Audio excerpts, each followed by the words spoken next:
रोज एक नई कहानी देखने के लिए चैनल को सब्सक्राइब करें और बेल आइकन दबाना ना भूलें। धनवती देवी के 3 बेटे थे।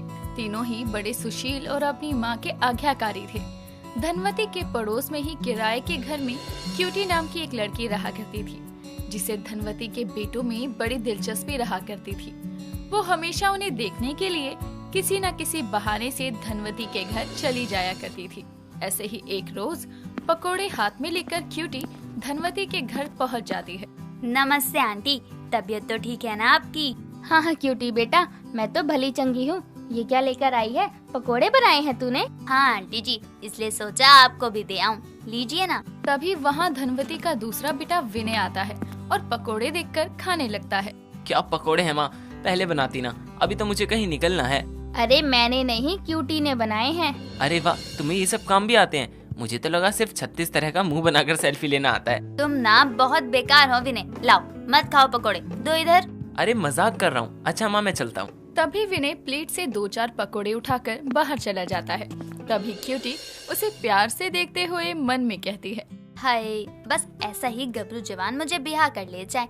इन तीनों भाइयों में से ही कोई मेरा बलम बने बस। अरे किस ख्याल में खो गई? सुन रही है?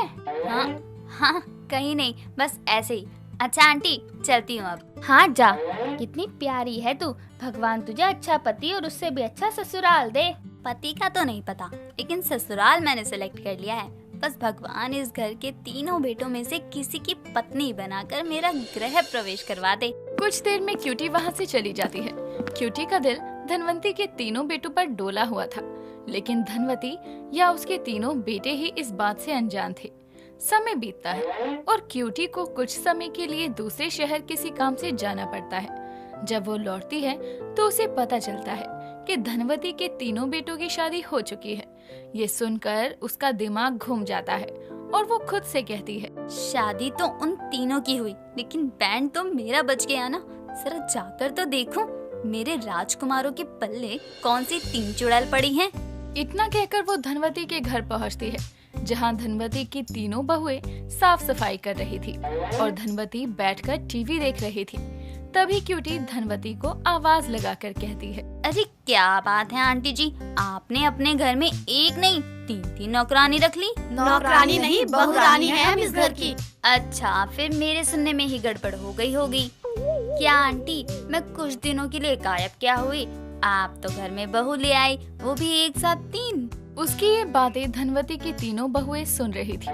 तभी उनमें से दूसरी बहू अपूर्वा कहती है, अब क्या सासू माँ तुमसे पूछकर अपने बेटों की शादी करती? वैसे सासू माँ, ये है कौन? अपनी तीनों बहुओं का परिचय तो करवाइए इनसे। हाँ, हम भी तो जाने कि कौन है ये मोहतरमा और क्या लगती है हमारी। अरे बहुओं, ये हमारे पड़ोस में ही रहती है। क्यूटी नाम है इसका, बड़ी प्यारी लड़की है, तुम्हारे पतियों की दोस्त भी है। हाँ, और इसलिए तुम तीनों के पतियों को बहुत अच्छे से जानती हूँ। अच्छा, तो ये बात है। अच्छा, तो यहाँ किसी काम से आई हो या फिर घूमते फिरते ही आ गई? मैं तो बस आंटी का हाल चाल पूछने आई थी, चलती हूँ अब। क्यूटी वहाँ से मुंह बनाकर जाने लगती है। तभी सामने से आ रहे अविनाश और विनय को देखकर वो जानबूझकर उनसे टकराकर उनकी बाहों में गिर पड़ती है। वो अविनाश की बाहों में गिरी थी। ये देखकर अविनाश की पत्नी वामिका दोनों को घूरती है। तभी विनय क्यूटी का हाथ पकड़कर कहता है, तुम ठीक तो हो ना? चलते हुए ध्यान तो रखा करो। तुम हो ना मुझे संभालने वाले, बस तो फिक्र क्या।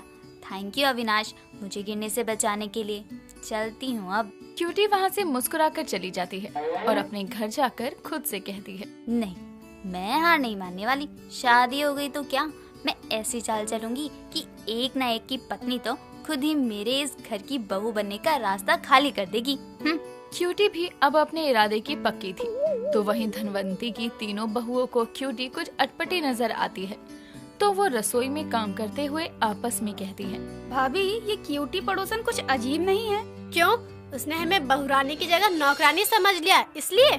नहीं नहीं भाभी, देखा नहीं आपने वो देवर जी की बाहों में कैसे गिरी? और विनय ने जब उसका हाथ पकड़ उससे कुछ पूछा तो कैसे शर्माकर जवाब दे रही थी। मानो या न मानो, ये क्यूटी ठीक नहीं है।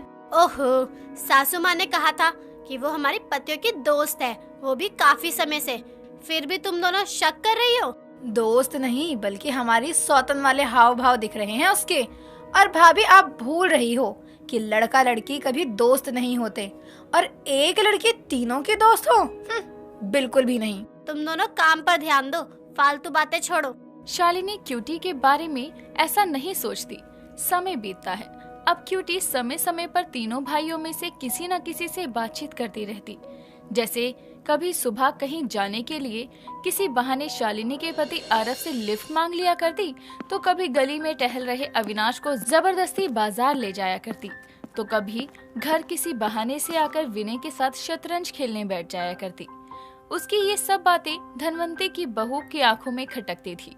एक रोज जब आरव ऑफिस जाने के लिए निकल रहा था, तभी क्यूटी भी वहाँ आती है, लेकिन उसके बाइक पर बैठने से पहले शालिनी बाइक पर बैठकर कहती है, क्यूटी माफ करना, आज ये तुम्हें नहीं ले जा सकते।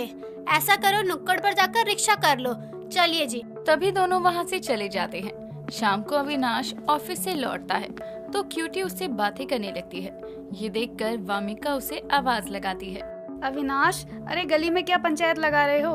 अंदर आ जाओ, मैच चालू हो गया है। अच्छा अभी आया, चलता हूँ क्यूटी, बाद में बात करेंगे। क्यूटी फिर गुस्से में अपने दांत पीसकर रह जाती है और संडे के दिन धनवंती के बेटों के लिए उनकी पसंद की पाव भाजी बनाकर लाती है, जिसकी खुशबू आते ही विनय कहता है, ओहो पाव भाजी। हाँ, मैंने खास तुम तीनों के लिए बनाई है। अच्छा, पर किस खुशी में? अरे आंटी जी, आपकी बहुओं को आपने बताया नहीं कि आपके तीनों बेटों को मेरे हाथ की बनाई पाव भाजी कितनी भाती है। क्यों बताऊं? मतलब कि इसमें बताने लायक कोई जरूरी बात है क्या? और क्यूटी बनाकर लाने से पहले पूछ तो लेती। आज हम सारा परिवार बाहर खाना खाने जाने वाला था। हाँ क्यूटी, तुम बता देती तो हम किसी और दिन का प्लान बना लेते। ओहो क्यूटी, तुम्हारी अब तक की गई मेहनत तो बेकार हो गई पाव भाजी बनाने की।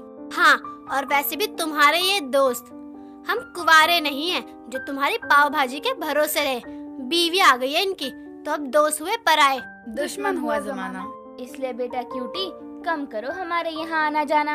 अब क्यूटी को अकल आती है कि उसकी दाल यहाँ नहीं गलने वाली, इसीलिए वो अपनी दाल मतलब पाव भाजी लिए मुंह बनाए उल्टे पांव लौट जाती है।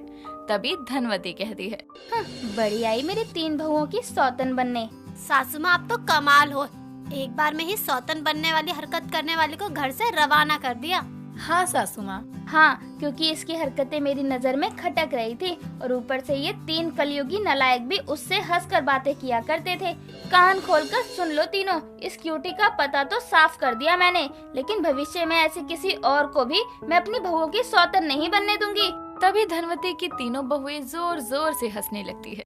दोस्तों, अगर आपको ये कहानी पसंद आई तो इसे लाइक करें, शेयर करें और कमेंट करके बताएं कि कहानी में आपको सबसे अच्छा क्या लगा।